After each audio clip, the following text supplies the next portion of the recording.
what is wealth? I will always have enough to have a roof over my head living here in the Netherlands, always have enough to eat far too much. For the rest, it's the wealth of existence. It's not about what I own. It's about how richly you live. Yeah. And getting into that space, then you keep investing. You keep investing in others. You keep investing on the journey. It's not about owning the pictures. It's about how can I put the pictures back to enable me to have an even richer experience. Yeah, I'm really happy to be here today in this wonderful studio, together with our special guest, Jimmy Nelson. We'll come back to whether it's special later. But well, let's begin with guests. Yeah, well, the special thing started really early on because we have a celebration. Eindbazen now, we've been in the air for more than 10 years. In January, we had our 10th anniversary. And the funny thing is that when we started this podcast, we made a list of guests that we wanted, a top 10 list. You were in that top 10. Oh. Because we were a big fan of your work. Your book, Before They Pass Away, just got published. I actually emailed your office asking if we could use one of the pictures as a background for our studio. I never got a reply. I totally forgive you for that, no problem. But I guess you were busy with promoting it. And so to have you here in the studio after 10 years, it's a huge honor. And I think it's a real celebration for our anniversary. Congratulations with the 10 years. All I can say, it's very good that I didn't come here 10 years ago. Because I think 10 years ago, I was only scratching the surface of what I was doing and what I was looking for. And I think that 10 years was needed in between to have a better understanding. I'm still not quite there yet, but a little bit more insight into what and what I'm trying to do is all about. So I think it's actually very good. This was delayed 10 years. Yeah. And maybe after this session, we may need to have another session after 10 years. But it's ever evolving. So, but thank you very much. So let's do this every 10 years then. Yeah. And we are building our new studio, which is also part of that celebration. It's not finished yet, so we kind of found our way into the podcast jungle today. Next time we will be in a new environment. Yeah, if this is all it is jungle vibe. I mean, Avatar-esque. Yeah. So I guess we have a lot to talk about. And first, I just want to ask you, how is Jimmy Nelson doing? Good question. It's a question I ask myself every morning, obviously every day. It's a work in progress. I think I get more and more present in the asking of that question and accepting that Jimmy Nelson is fine and doing pretty well today. I think it's actually a small miracle after 57 years. I now read on the internet I'm 58 because my birthday's in November, but I'm actually still 57, but I'm still here. I used to have an enormous amount of insecurity, in Dutch you say angst, over myself and over everything. And I think as time progresses, I get calmer and more accepting of the now, the present, and maybe that's something we can get into later. So today, at this very moment, I'm extremely happy. What tomorrow will bring, we'll deal with it when it's there. Whether I am as happy tomorrow as I am now, I'm not sure. But it's very much more a sort of fine-tuning and a care of small details rather than a geheel or a whole, or Jimmy is happy, or Jimmy is successful, or Jimmy is a failure. It's sort of being very, very present and conscientious of small, wonderful little things. Those sitting here with the compliment that you've just given me is in itself extraordinary, and I'm very grateful and very humbled and very excited to have this conversation with you. It's also it's a very sensitive subject for artists, like happiness, because the happiness from an artist usually comes from the work that he's doing, or maybe the success that he experiences, and then there's always maybe a downfall or a lesser period or so. How do you experience that? Yeah, okay, you bring it on early. We were talking about sort of delaying the kick. Happiness is short, it's finite, and it's not a continuum for me. It's every now and again you reach it, and I think as you get older, you get more and more aware of the ingredients that are needed and how they need to align to touch that moment of happiness. They're fleeting, daar komt ze niet zo vaak voor, but I'm getting closer to the understanding, the knowledge of how I can connect with it, for me. Next to it, you need the tragedy. You need the pain, you need the suffering, you need the understanding. I always describe it of I've spent the majority of my life running. I suppose I'm still running, but now I'm running more to than away. But at the same time, I'm aware of what I was running away from. Yeah.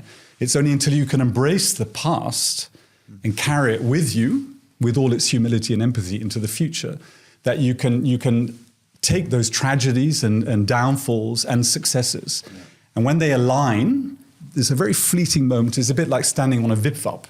I think it's just that little tiny moment in the middle when the balance is absolutely perfect. But it's extremely difficult to get there. And when you do get there, that's happiness. And it can last seconds. But you know it and you feel it. And it's enlightening and invigorating. And you strive to come to it more often. It doesn't come that often. But But so you need those tragedies. You need that pain. You need that suffering. But you also need that light. Yeah. If you don't, you can't put it into context or into balance. Yeah. So what was that? What was the part that you were running from? Myself. I think. I don't think I know. I'll keep it brief. I think as a child, I had an extremely privileged upbringing. My father was a geologist. He worked for Dutch Shell. He was an explorer. He spent 8 or 9 years living and working in the Antarctic before having me. As a result of that, he worked for Shell. He took me with him around the world. So I think for the first 7 years of my life, I saw more of the world than most of us will do in our lifetime. I felt very seen, accepted, as all children should be, but with other world cultures, environments, races, languages, appearances. And I felt very at ease with myself and very accepting in my own idiosyncrasies as a child, but also with the other. There was no judgment of me or of the other. Then at the age of 7, I was sent away to an internat, a kostschool, a boarding school, and that's when everything changed. And from what happened there at the beginning, I've spent the whole of my life perhaps running away from. As I'm getting older and more accepting and more understanding and hopefully small elements of wisdom, I can now understand what had happened, why that's affected me, and how I can keep running but with it, if that makes sense. Mm-hmm. But it was at that tipping point at the age of 7 or 8. And then you walk from an environment of safety and acceptance and love into an environment of danger and fear and insecurity. And an unending angst of I'm not worthy, what happened to me is all my fault, I'm guilty, sort of Catholic guilt. And then you spend autodidactically the rest of your life trying to fix it or understand it. Yeah. Why was this boarding school so unsafe?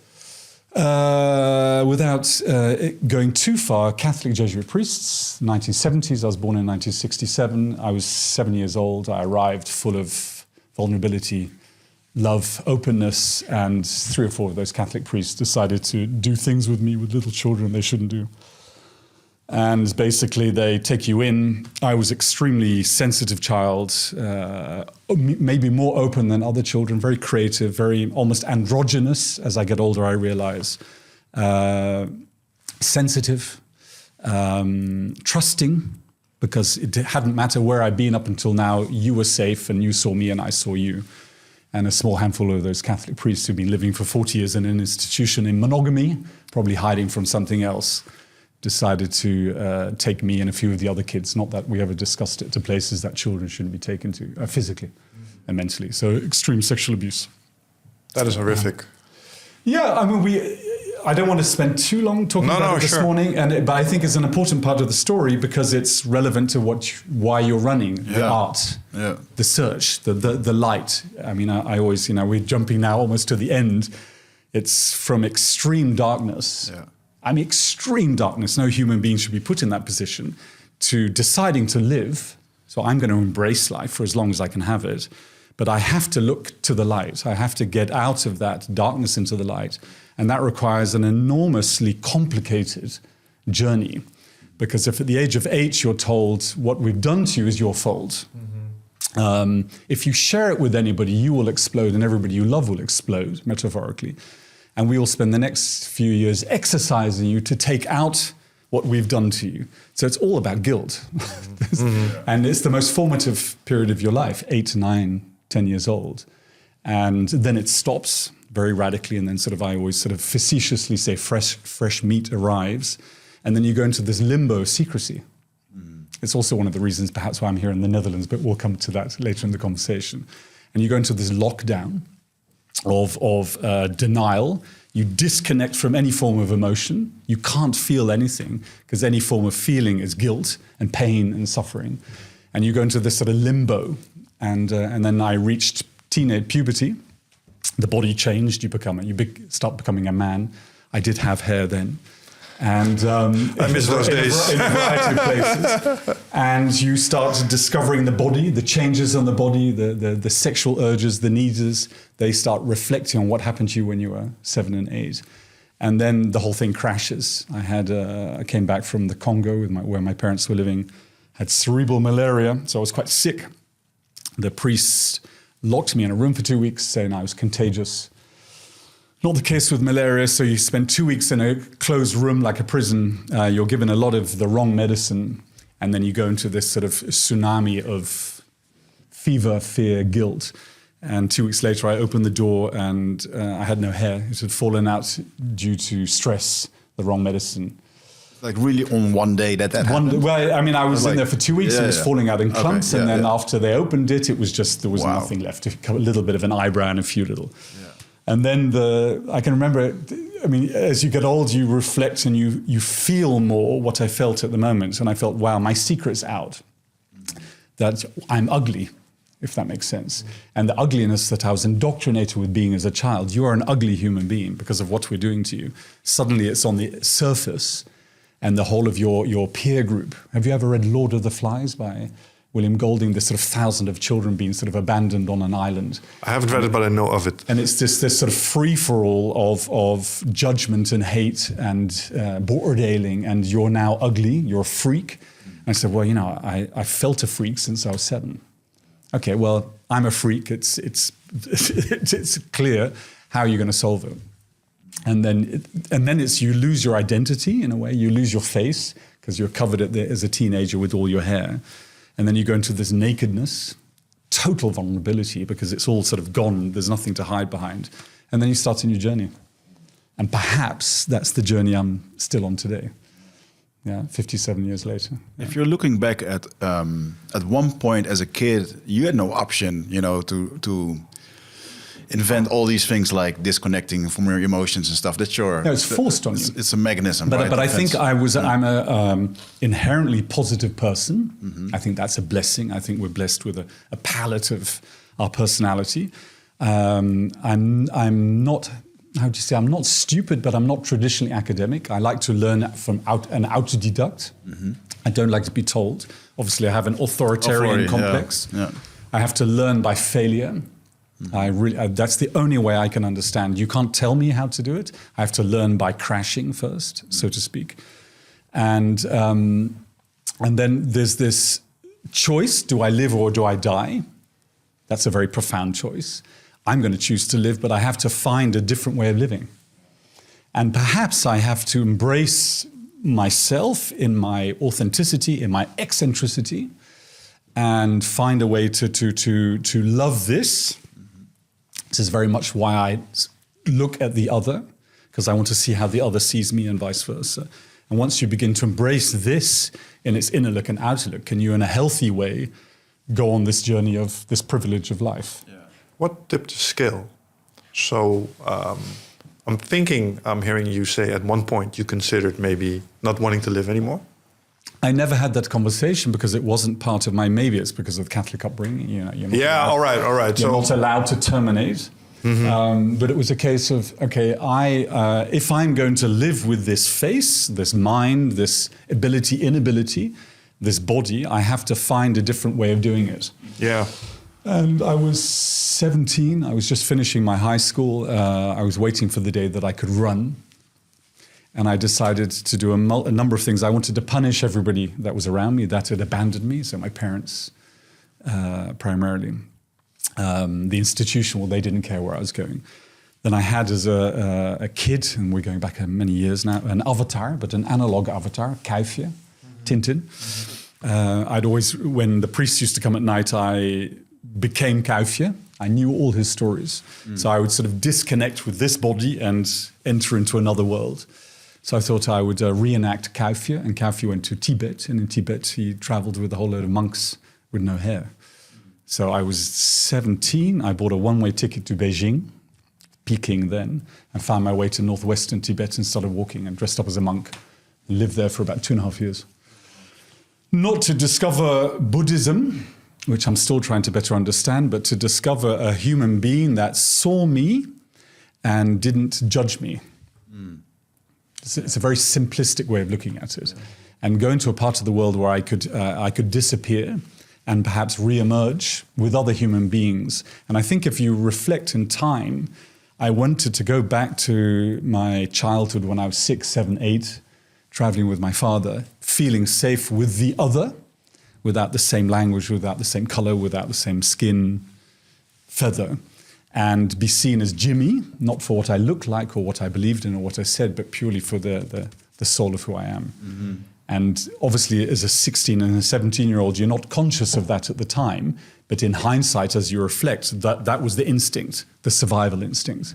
How can I find a human being that will embrace me for what I am and also for what I am not? And that was the beginning of the journey. And yeah, epic.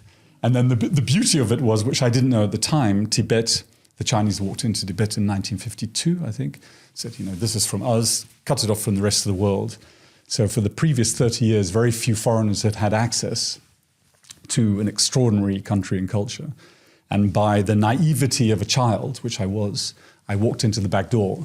And because I was fearless, because I had nothing to lose anymore, I went on a journey most people don't ever go on. And I got taken into a space and into an environment which was also a lockdown. It was a wall. If you can imagine, when the Chinese came into Tibet in 1950, there were 600 working monasteries. When I arrived, there were 3. So the whole of the country had been flattened. The rest of the world had abandoned it because of the economic priorities of the Chinese. Still does, though. Yeah. And then you walked in, and rather than the Tibetan culture that was left being angry with me as having abandoned them, they saw me and my vulnerability and they embraced me. And they said, it's okay, it's not your fault. We see you, we feel you, come with us, we'll feed you, we'll hold you, we'll love you in a metaphoric kind of way, we'll teach you, we'll guide you, and set you on your way. Who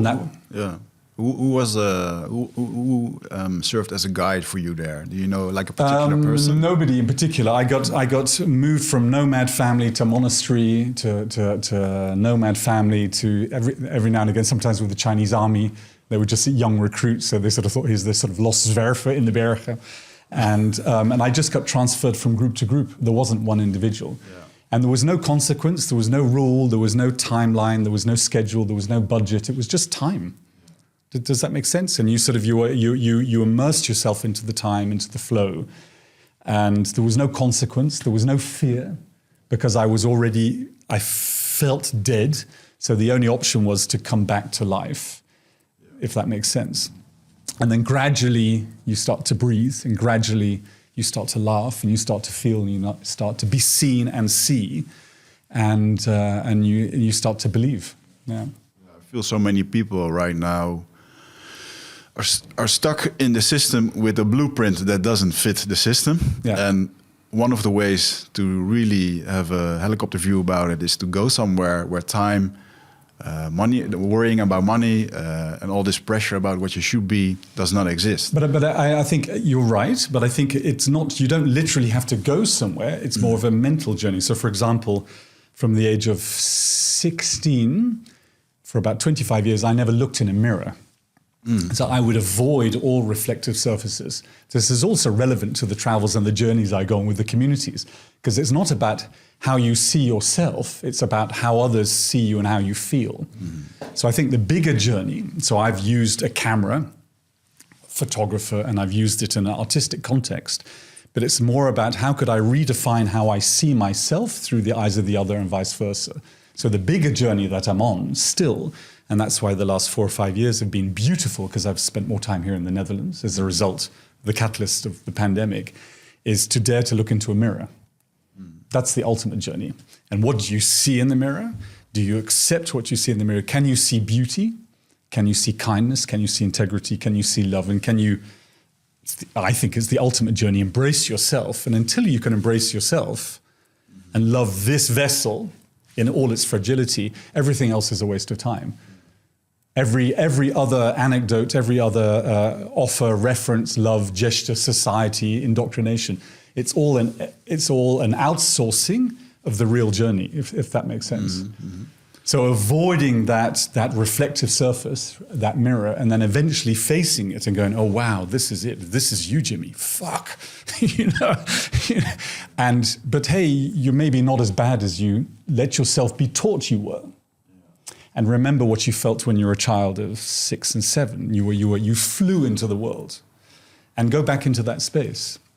And then if you're talking about balance and happiness, which we were at the very beginning, then you start, I often say, you know, I'm this 57-year-old adult with scars, some literal, some more metaphorical, which you embrace, you stroke. They're like sort of contours, they're like a story. But at the same time, I've rediscovered Jimmy of 7 here. And I've embraced him, and the two of us live in this sort of bipolar existence. And the Jimmy of 7 goes, life's amazing. It's extraordinary. Everything is possible. You only see the possibilities. You only see the wonder. You only see the beauty. You only see the light as a child of 7. It's a bit naive. And then the adult is next to it, and the two of us dance together and we weave. And every now and again when we meet, those are the moments of happiness, because the child has taken Jimmy back into that space of wonder. And for me, the wonder is the human beings. Yeah. And has the inner work, the therapy, been all the traveling, all the experiences, Totally. Have you really gone like face to face with a therapist? And No. But it's again, as I explained a few minutes ago, I'm autodidact. I don't like to do it in form, but my work, if you can call it work, my existence, my search, my art, it is very much art because I'm not a journalist, is the therapy.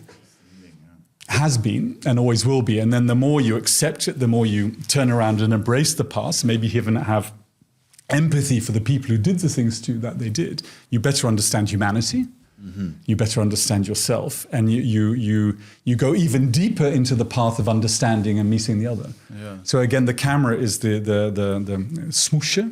Yeah. In a way, the medium, and obviously you become obsessed with photography and the technique, and I'm using these big old analog cameras, but that's a byproduct of the art, the search, is who am I, how do I see myself, and how do others see me, in the most complicated circumstances that you can imagine. And then the reality being that the meetings that you make, you asked me before we came in, how was the journey through the Netherlands in the last few years, was it less exotic? No, it was as exotic and as profound, because I now totally understand what I'm looking for. So it doesn't matter where you are. Yeah. So perhaps that's why it was good we didn't meet 10 years ago, because there I was busy with the exotic and not being able to embrace the past. Now I better understand why I hid in the exotic. It's not about it's about that meeting, that understanding, that wealth of ontmoeting can happen anywhere. And for example, I travel around the Netherlands and Europe deliberately only with bike and train because I want to be with people all day. I don't want to sit in a car for a variety of other reasons.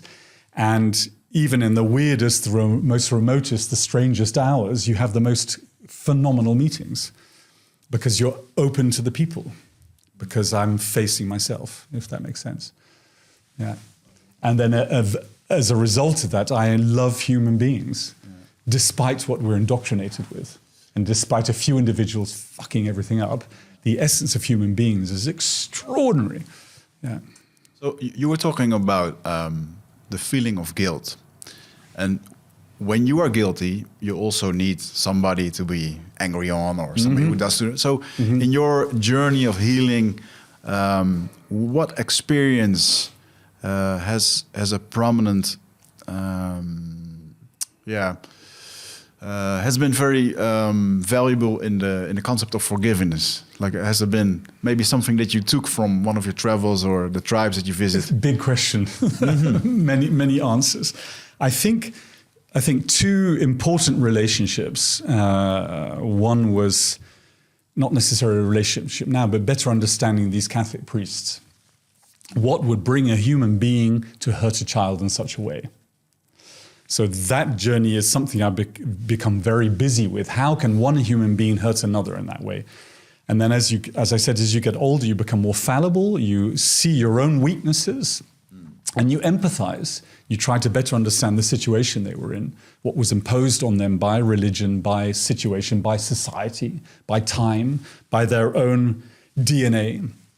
And that it wasn't perhaps deliberate at all. It was a spiral they got caught in, and because of the society and the system, they could get away with it. So that's one aspect. So and you can't carry that anger. You can't.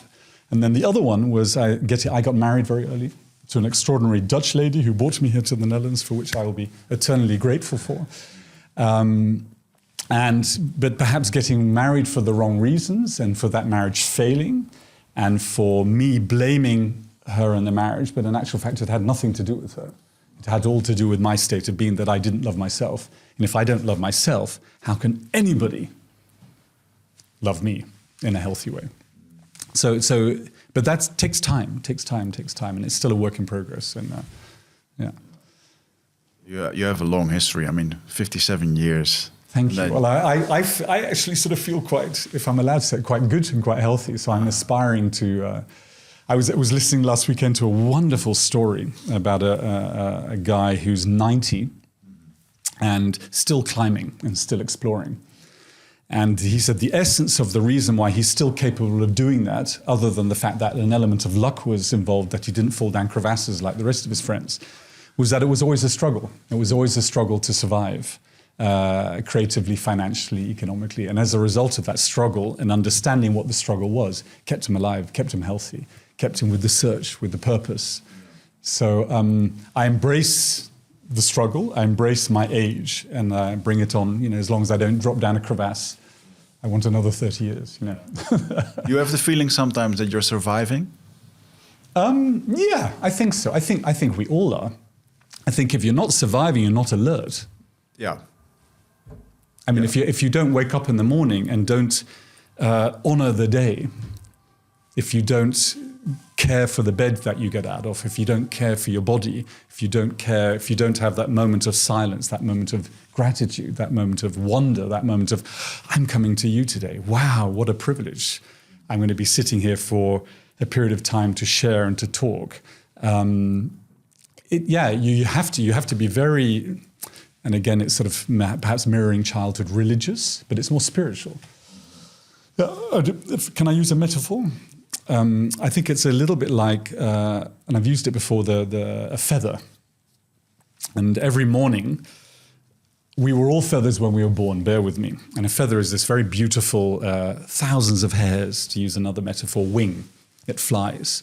In early childhood, if we're the feather, we're untouched, we're pure, and any form of movement in the air, we fly. After the age of 7, 8, 9, 10, depending on circumstances, the feather gets broken. We don't care for it. And we enter into life. My feather dropped and was stamped on and crushed. I picked up the feather and I'm trying to repair it, but it will take forever. And every day is one more hair that you straighten. And gradually, after 57 years, there's an element of wing reforming. And that wing is reflecting to the catching the lightness of being. And every now and again, I feel that possibility. So every morning I literally get up and metaphorically fix one hair. I know there are another 10,000 to go. But each hair, each day gets closer and closer and closer to that lightness of being, that possibility of what it is to be a human being. So for me, you have to have the struggle. And in the struggle, you've been bewusst, you're present. You care, you're aware, you don't take anything for granted. Every little thing, every little detail, every little crumb is important. And then it becomes like a sort of a worship of the privilege of existing, the wonders of life. And then if you've had the privileges I've had because of the sort of autodidactic journey of going to all these different communities around the world, you want to sustain that. You want to keep that wealth of understanding, learning, knowledge going forever and ever and ever. It's all relative because it finishes one day.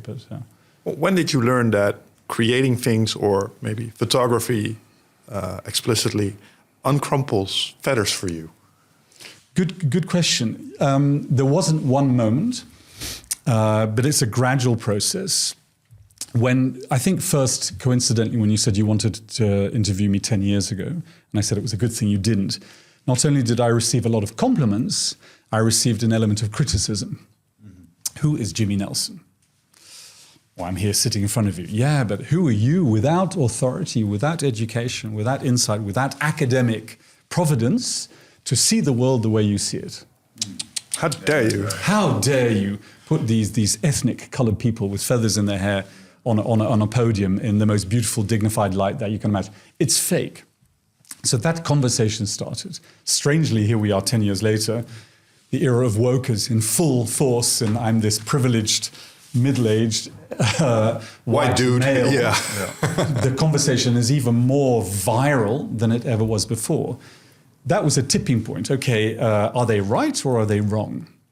In the case of, no, nobody's right or wrong, but what is my narrative? What is my story? Why am I doing this? And why should it not matter what I look like or where I come from, that I can see the world in this way? And then the medium that I was using was to define that narrative, to define that art, to disconnect from rapportage or journalism or photography as an algemeen and go into Jimmy and Jimmy's raison d'être for himself and for the other as an artist. And that was the tipping point. Again, a struggle. Again, a confrontation, a heavy confrontation. This is not allowed. This is fake. This is photoshopped, or this is not the way the world looks. This is not the way these people look. And I said, well, it's the way I see it. Yeah. It's the way I see it, and it's my truth. And then you have to dig, and you have to struggle, and you have to define what that truth is. And then that truth is you're looking at dignity. You're looking at beauty. You're looking at wisdom. You're looking at power. You're looking at elegance, because perhaps that's what I'm trying to see in myself. But first, I have to acknowledge it in the other. What I love about this is that there needed to be a force pushing against you for this to be initiated. And it's still there. The fear. I mean, and then, I mean, you know, it's not to sort of, you know, make people, you know, when you get closer and closer and closer to those moments of happiness, when everything aligns, they are so enlightening, so fulfilling, so beyond comprehension. It's something you cannot buy.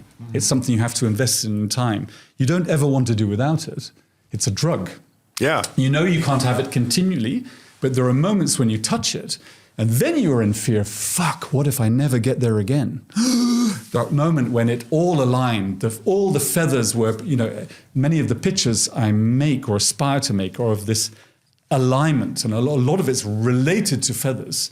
I will spend weeks with the communities stroking their feathers to get everything perfect. Because it's in that search for perfection that you align and you get closer and closer and closer. And what am I trying to get closer to? I'm trying to get closer to the community. I see you. I see you. I worship you. I honor you. I admire you. I want to be you. And up until now, people like me come in and patronize and destroy and hurt and take. And instead, they've got this, I don't know how you describe me, this needy, this searching, this individual who's inverting that role, on their knees, looking up in awe. And until it's perfect, until you stand tall, until you hold that pride, that elegance, will I not press the shutter? And then you make the process even more complicated. Big 10x8 analog cameras, you know, you can't spray and pray with a digital iPhone. It's that one sheet of film, which is as big as the A4, which you can't ontwikkel ter plekke. Je moet het terugbrengen naar Nederland. So you're in that moment of, I'm not going to expose the film until everything is aligned. Sounds like you're playing on hard mode. On hard mode. Hard. So if photography had a difficulty level, you could play casual, but it has to, intermediate, be or difficult. Yeah, I love it. Because it's only when it's difficult do you invest. If I turn up in your village and I've got I joked a few minutes, a whole load of Oompa Loompas and a cigar and a director's chair and some lights, and I'm going, oh, there's zero connection between you and me. If I turn up on my own with too many bags, a big stativ, a big old technical camera, and then it's a struggle. And in that struggle of walking up and down the mountain or through the waterfall, people can see the burden. But it's self-imposed. But in that burden, you connect with your own physicality, your own ability. You know, you leave this environment here. And we think we're physically active and health, but it's all relative. And then 1 week, 2 weeks, 3 weeks, a month in the jungle, then you start redefining your body. You start seeing what you can and you can't do, what you're physically capable of, what you could be even more capable of. You start learning and you're watching, become more agile. You reconnect with the power, and it's wonderful. And in that process, you become more and more fluid, more and more aware, more and more alert to the smells, the sounds, more and more present, more and more disconnected from the world of too much information into the world of what it is to be a human being. But all sort of funneling in to make that picture. But it's not about the picture, it's about the investment of the process to get there. So in order to break the ice, I mean, there's nothing more uncomfortable than arriving with a boat on the river at a tribe where nobody speaks the language. Yeah. And you kind of have to... There's always something you can connect with, but in general, I mean, for me, it was like the little children, they were afraid of me, but they were following me and all that stuff. And after 3 days, I worked my way into the tribe by doing Brazilian Jiu-Jitsu. I just started grappling with these little kids and teaching them arm locks and chokes, and they loved it. And then everybody loved it. And then there was this, I had this kind of relief, like, okay, I'm kind of accepted now. But is there any memory that comes up breaking the ice with one of the tribes that you were? There are many memories. There are even specific stories. I could maybe indulge in one in a second. But in general, you don't arrive to make a picture. Mm-hmm. You arrive to be present. And you have to arrive with time. And you cannot have a deadline. And there is no budget, and there is no destination. There is no specific moment or image you're going to make. You're just present, you're being there. And if it requires sitting for hours, days, sometimes weeks, you submit to the process. The complete opposite of here. There is no schedule. And in that, and you keep yourself small, you keep yourself vulnerable. For me, I can't do jiu-jitsu. You show your emotions, your anxieties, your fears, your hunger, your pain, and you try and, how would you say that, sort of show all the forms of who you are that you cannot communicate with the language, but in your physicality, in your emotions, in your fear, in your sweat, in your eyes, in your manner, and then break down that authority. So I haven't arrived as somebody, I've arrived as nothing. You are the somebody. But please hold my hand. Please give me a hand to stand up, having spent 2 weeks sitting on the floor, if that makes sense. And in that process of standing up, I'll stand up with humility, with vulnerability, with sensitivity, with awareness. And gradually, you start to meet each other. And often when you make mistakes, so here we can't make mistakes. We're all meant to arrive with our iron shirt and we're all slick and we have all the right answers. When you dare to make mistakes, that's when the best connections come. When you are ill, when you have violent diarrhea, or when you drink too much alcohol in the middle of the night, not that I drink anymore, or something goes wrong. And when things go wrong, invariably you get to humor. When you get to humor, you get to vulnerability. When you get to vulnerability, you connect. Perfect. I have so many questions about humor. Because... I think you had one more story about yet one moment where you were breaking that ice, like there was getting to a write. story. It was about 12 years ago. I was traveling in Mongolia in probably one of the hardest winters they'd ever had there, minus 50, 40, too cold to even think. I was incapable of making pictures. They wouldn't accept it. I was about to leave. We were traveling with reindeer, and every night in these teepees. The last nights they gave me a sort of a local jet fuel drink, self-made alcohol. I don't drink alcohol, but I thought, well, I've got nothing to lose. I'm freezing cold and I'm leaving the next morning. I failed in this journey. I drank too much as a result of that. I peed all over the tent in the middle of the night. The tent got trampled on by the reindeer.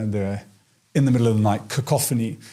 But as a result of that, they saw what I'd done. They saw that I'd peed my pants. There was an enormous amount of humor. We rebuilt the tents. They offered me more jet fuel. The next day, there was a lot of laughter. And as a result of that laughter, I spent 2 more weeks living with them, not drinking anything else. Yeah. But it's sort of, you reach this crescendo of failure.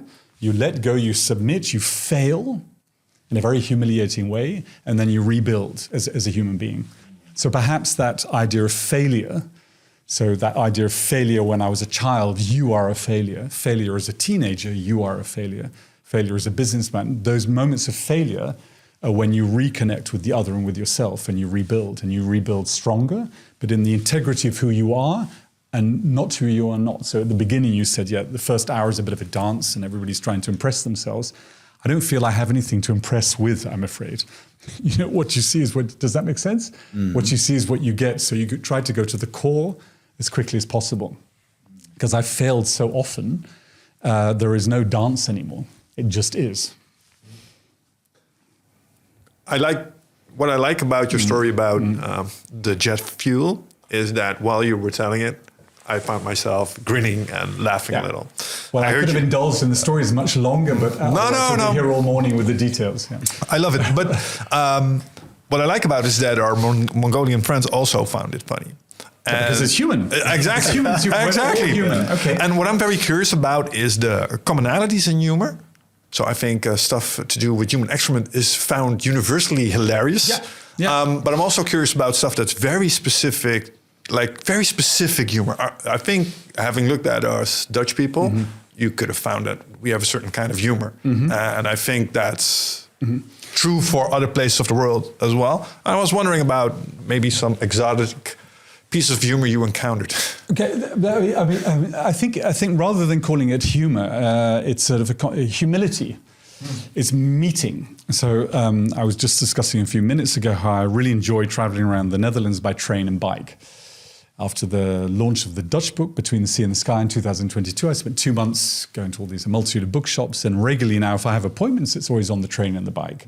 I think a few weeks ago I gave a lezing in Eindhoven.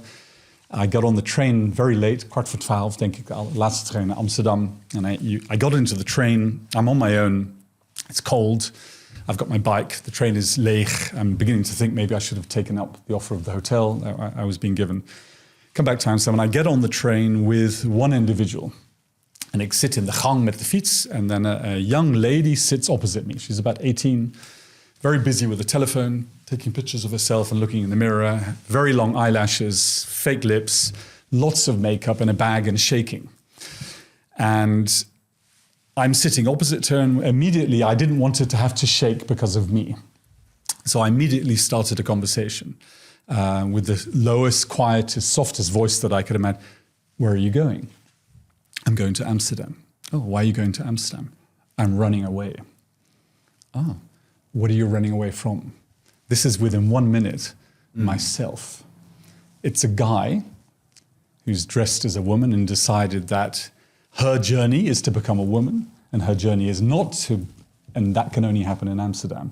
So within seconds, by breaking down the barriers, by initiating the conversation, two complete strangers, one who's 18, 19, one who's 57, one who's a man, one who's a woman, doesn't really matter, connect.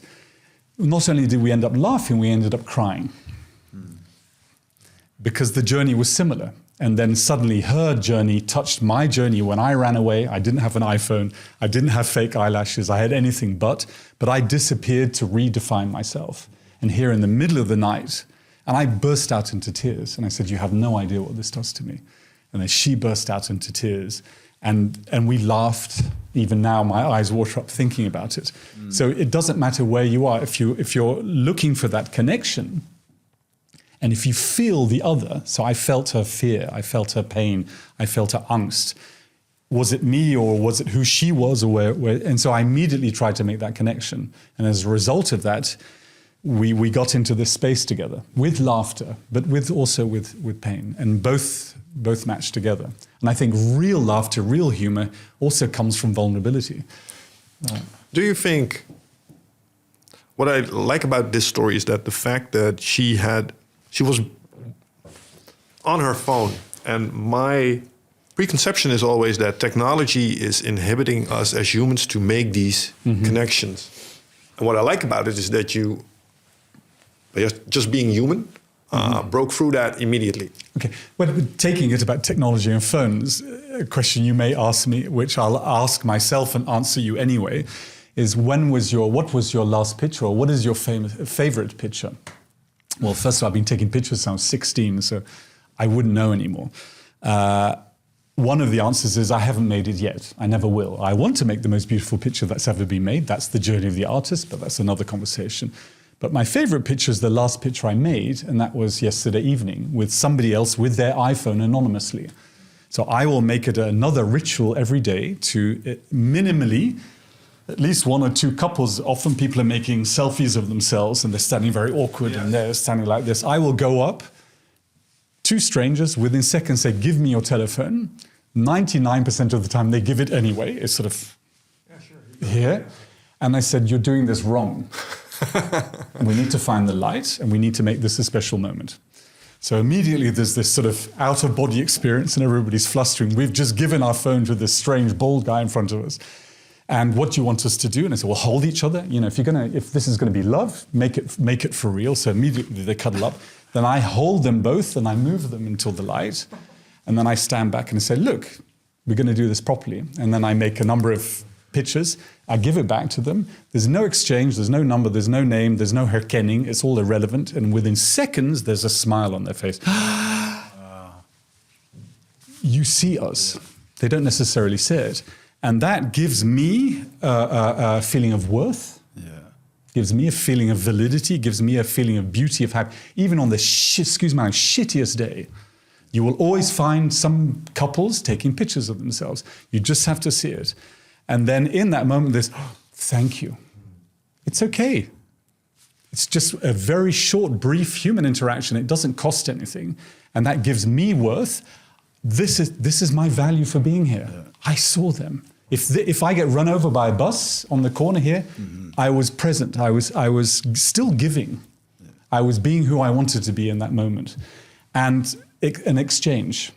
And they gave me back something by showing happiness and a smile. So of course, I carried this big, large analog camera around the world to meet, but I don't necessarily have to be on that journey. I can be on this journey. It's funny that they don't have a clue. That's what I was thinking. They have so original Jimmy Nelson on their phone. But the irony is the majority of people don't, and why should they? Yeah, because we're no more or less important than anybody else. Yeah. We're all here on this journey. And the one thing we should give each other is that space to see and respect each other. Can we make a couple's portrait? But there's no love. Does this? I hope this makes sense. Yeah. And I'm trying to sort of not devalue what I do, but trying to bring it down onto an equal playing field. Yeah. You know, there are 5.5 billion owners of iPhones. 5.5 billion versions of me. 5.5 billion valid photographers. So who gives a fuck? Yeah. I give a fuck about my journey and what I see and why I do it, but that's no more relevant than yours. Yeah. So if you look at, if I hear this, you're all about human connection. I aspire to be. Yeah. So in a world where we live today, people are disconnected. You see depression, you see the anxiety, and what is the... Why doesn't it exist near the tribes, near the exotic places where you were? Like, what happens there that we don't have here, according to you? Again, these are all autodidactic opinions. There's no academic research or study associated with this. It's all through personal experience. The simplistic way of seeing it for me is everybody's much more present. They're much more busy with being in the survival instinct for the day, as opposed to worrying about the future or the past. This is what de algemene overkoepeling, zeg je dat in Nederlands, van de algemene ervaring, is that they're busy with being here and now.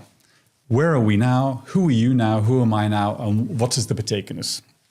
Next to that, the next part is that they are extremely busy with, and I don't know whether you've experienced this, with being aware of the natural world around them and how important it is to sustain them. So one of the reasons I love the mornings is, although I don't live in the natural world, I will try to sustain my environment and care for my environment. It's like a ritual. So I have the thousands of experiences I've had, whether in the ice or in the snow or in the jungle, of waking up long before the hours of the sunrise and caring for the day. How can I look after the environment around me, care for the environment around me, clean for the environment around me, feed the environment around me, that it sustains me throughout the day before I think about myself. So that's a sort of we don't do that here because the environment has to provide for us. It has to provide. Does that make it's the complete opposite?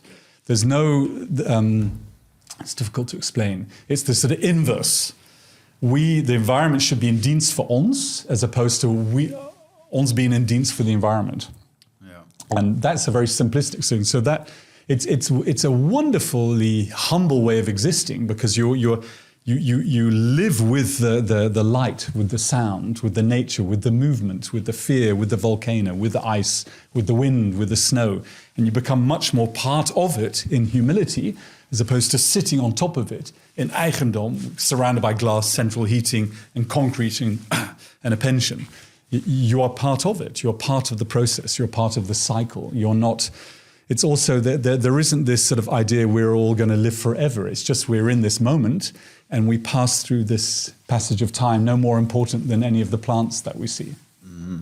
If that makes sense. Yeah, definitely makes sense. So it's this sort of being part of one sort of organism as opposed to thinking we're superior from the organisms which need to survive for us, as if we're sitting on top of the pile. Did you experience different ways of deregulating their emotions, their fears, we don't have drums, we don't have the chants, we don't have the plant medicines, or did you experience tradition and ritual? Tradition and ritual. I think what's our biggest fear?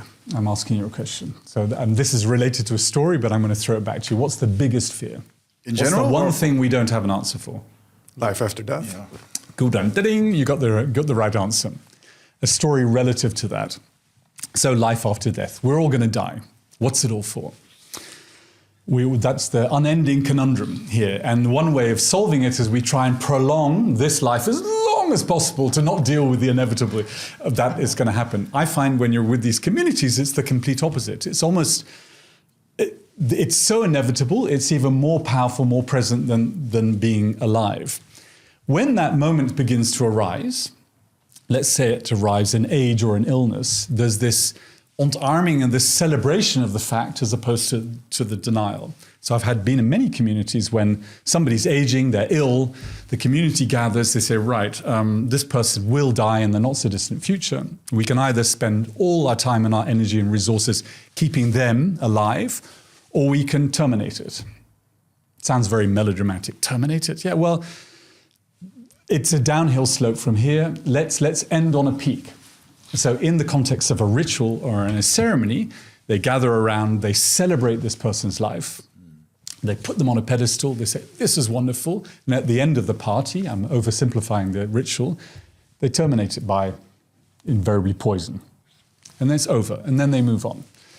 In this environment, that doesn't happen. We are running away. We're delaying the process for as long as possible. A number of years ago, I had a very beautiful, profound experience. I was introduced to a lady who had a man who was terminally ill, a partner. She came up to me and she said, I'm stuck. She said, I heard you talking. I live in a relationship with a man who can be kept alive for a number of years, but he's not living properly. And as far as we're concerned, we're in this sort of limbo. We're in this lockdown, me and my 4 daughters. But I feel guilty thinking about this in any way. What would the community do, like some of the communities you've visited? So I related this story to her. She was a bit shocked. Anyway, a week later, she rang me. She said, I've spoken to my husband. He wants to commit euthanasia. He wants to set us free. But he's asked for your help. Can you celebrate his life with us? So to cut a long story short, we had a party. I invited them all to Amsterdam. Everybody dressed in white. They drank a lot of alcohol. I took 1,001 pictures. A week later, he passed away. And then at a ceremony, we beamed all the pictures of the last party. Tradition, ritual, embracing the life and not being afraid of death. Yeah. This is how I want to go out. I just decided. Yeah. This sounds wonderful.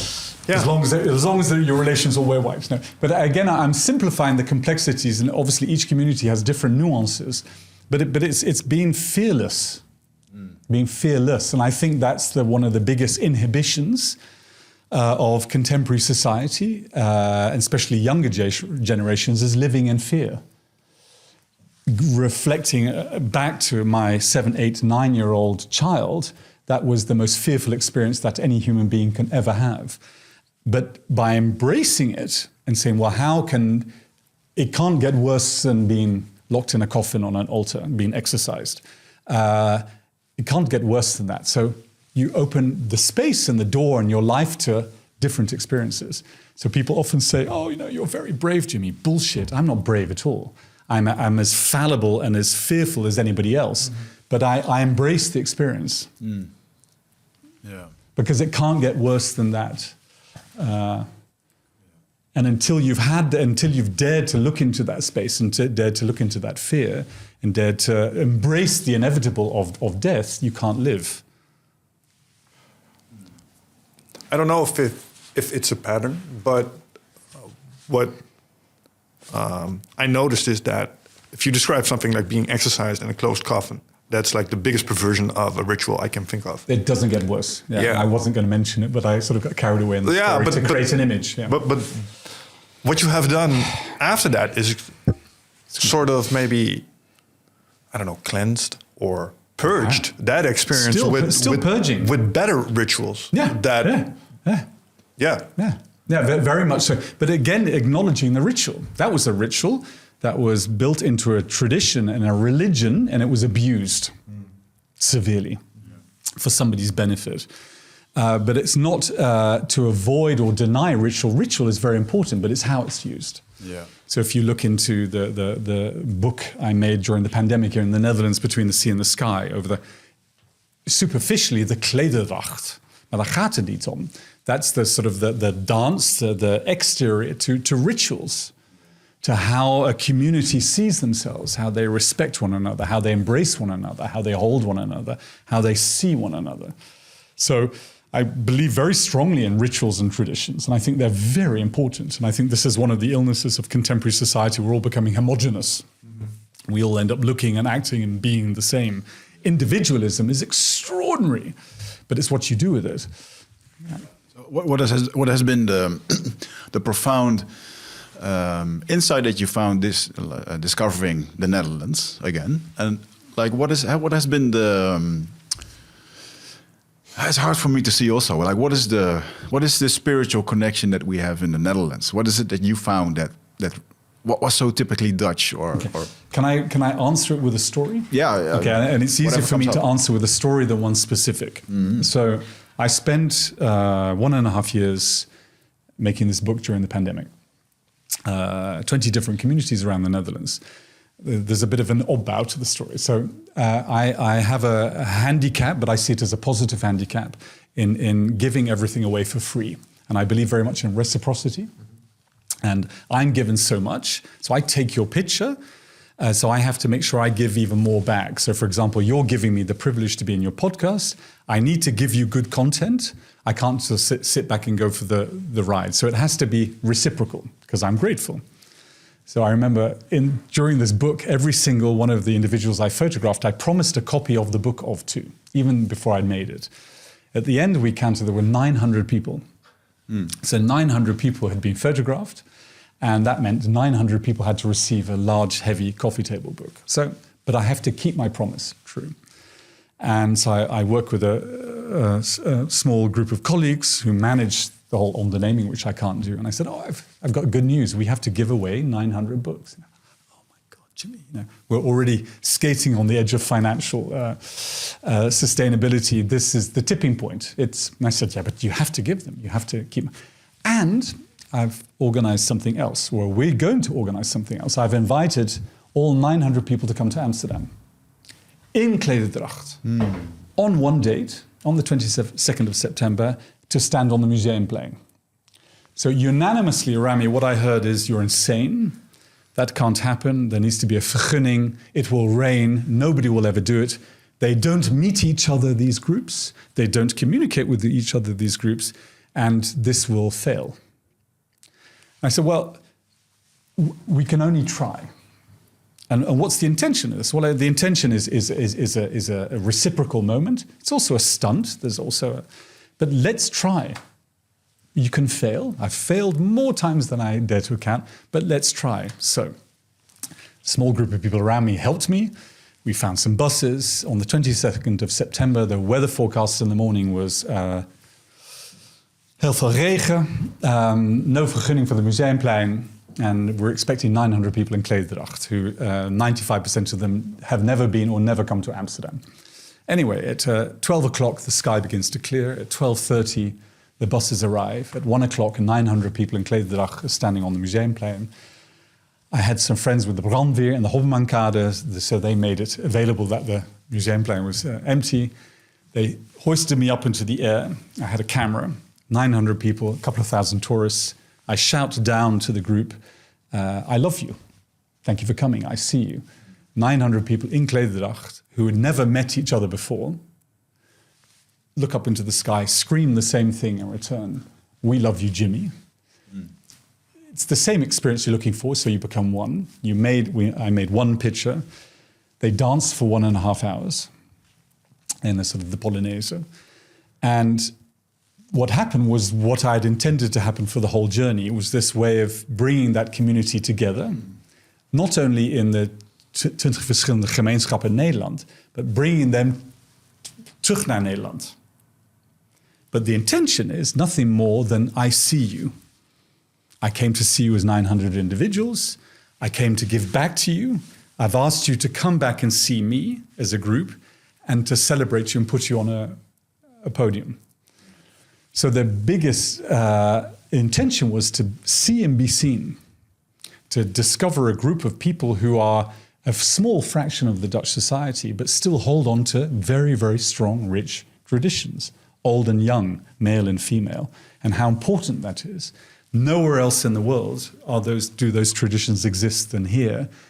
But it takes a sort of an eccentric, weird, awkward artist, die een immigrant is, om dat te zien. Maar ik ben geen expert in klederdracht.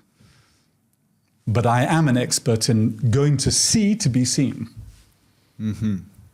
And then the book, Between the Sea and the Sky, it zegt alles en niks. It's a poëtisch aanpak. But it's not a book of the klederdracht. It is how I see the world and how I saw the world during the pandemic. I saw my home. And then you bridge it even further. And then some people say, why did you make it? I said, well, I made it as a gift. It's of gratitude. So maybe the running away that I've been on, running away from the past, I now understand where I ran to and where I now feel safe and home, and that's here in the Netherlands. Ik voel hier gezien. Ik voel hier veilig. It's a great place. I love it. Which is a whole other... En ik ben thuis. Yeah. Ik ben toch een immigrant. We hebben het afgelopen, ik weet niet hoe lang, in Engels gesproken. Maar, and this is my gift. This is my love story. The same love I was looking for when I disappeared off into Tibet. I'm looking for here. And this is my energy, my intention, my effort, my grenzeloze zoektocht to make, create, share and show how I see the light after these 57 years. So, metaphorically, at the beginning of the pandemic, oh, Jimmy, it's a disaster. If anybody's going to suffer, you're going to suffer because you can't travel. And I go, well, I don't think I'm suffering anymore. I dare to look in a mirror. That was the biggest journey. And in that, I'm okay as I am. And I understand what I'm looking for. And what I've been looking for in Verwegistan, I can probably find here. That's the intention. Now, who wants a book over the kleder? Well, I don't think anybody does, but I do. And that's where the journey begins. So you go deeper and deeper and deeper into that space of what I need, and what feeds me, what brings me to the light, what brings me to happiness, what brings me to 2 months traveling around the Netherlands in the train, on the bike, meeting people in bookshops on the train. And that is as big and an exciting a journey as traveling off to Papua New Guinea or Mongolia. Yeah. So you get closer and closer and closer to your source. We spoke about it at the beginning, your flow, and you know what you need on a daily basis.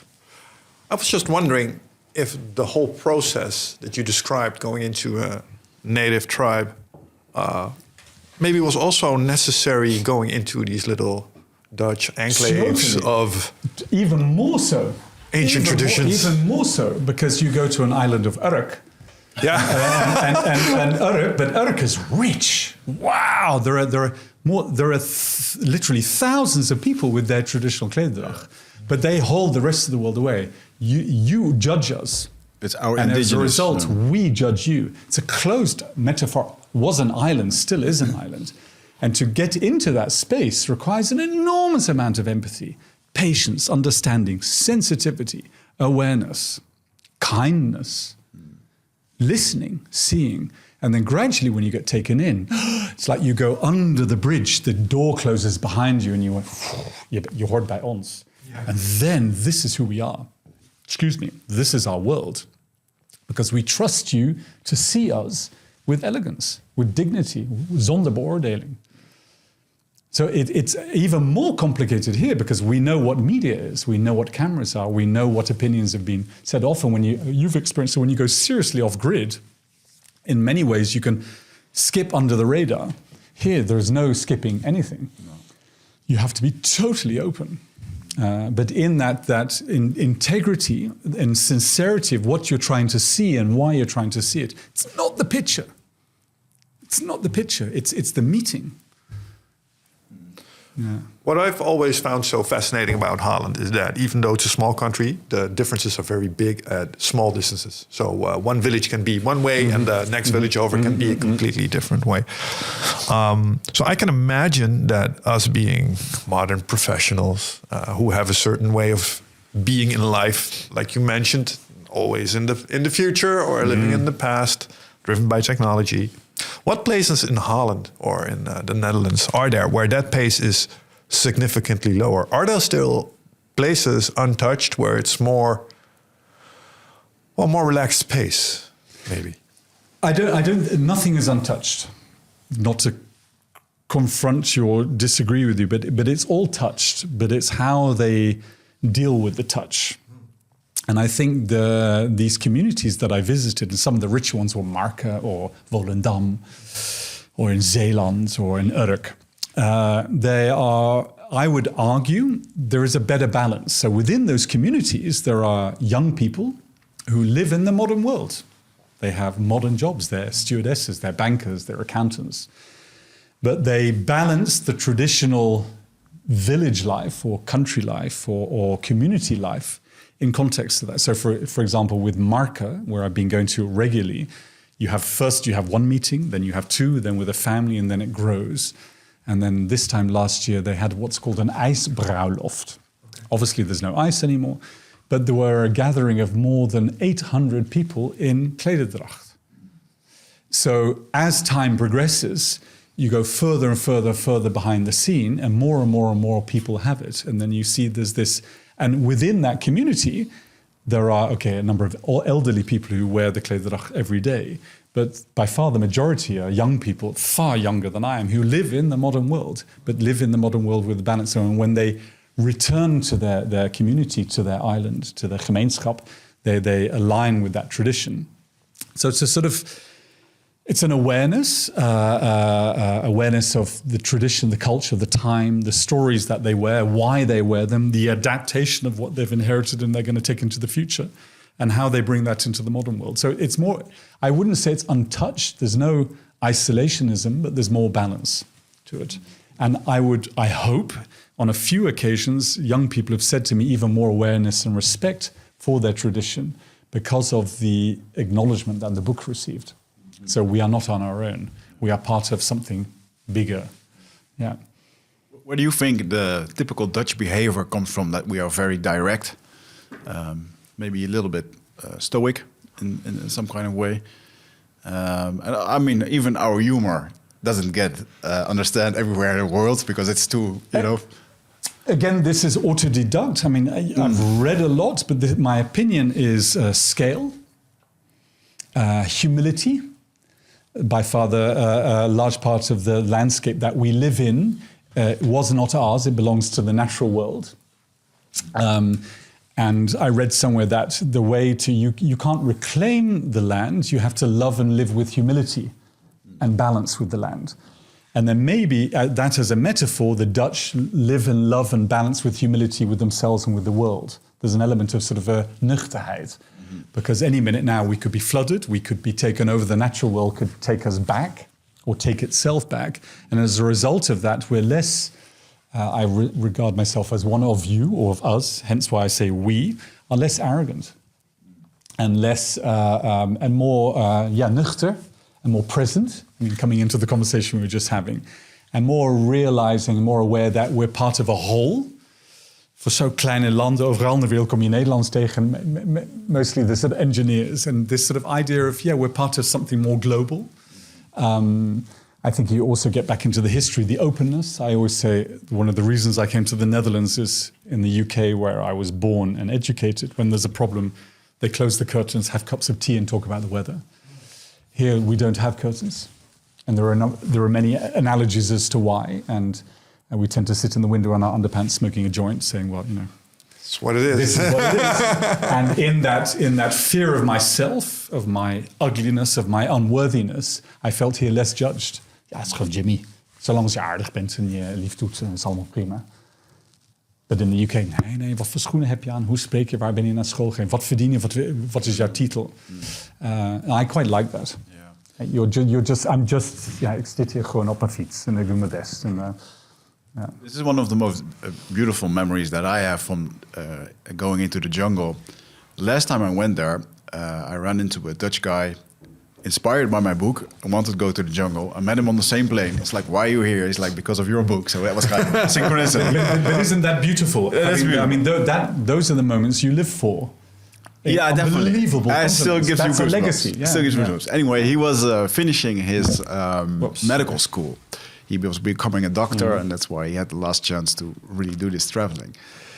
And we were talking a lot about his study and all the things that he was going to do. And then after 3 weeks, I asked him, like, did anyone here in the tribe ask you what you were doing? He's like, no, nobody. It's not about what you're doing. It's about who you are. And yeah, that's such a humbling experience. And but that's a beautiful story, and it's the definitive compliment for you.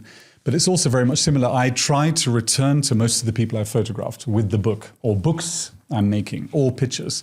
99% of them are not interested. Yeah, and if this is the way you see us, fine. But we're not busy with the external objectification of ourselves. We're busy with the internal and the physical objectification of ourselves. The fact that you make an effort to come back and see us, Jimmy. But this, often it gets thrown in the fire to warm up the thing, or the kids tear it up, or sort of, there's no, fine. And it's not about this sort of how they see themselves, it's how they feel. That must be so liberating. It's very, and then you let go of then also the obsession as an artist or a photographer to make the picture. After a while you think, well, they're not even my pictures. They don't, in a way, which is not a very sort of ondernemend zakelijk ding om te zeggen, but it's not really mine, it doesn't belong to me. It's your identity, it's your face. Oh yeah, I get you now. Yeah, sure. And then it's not about ownership anymore.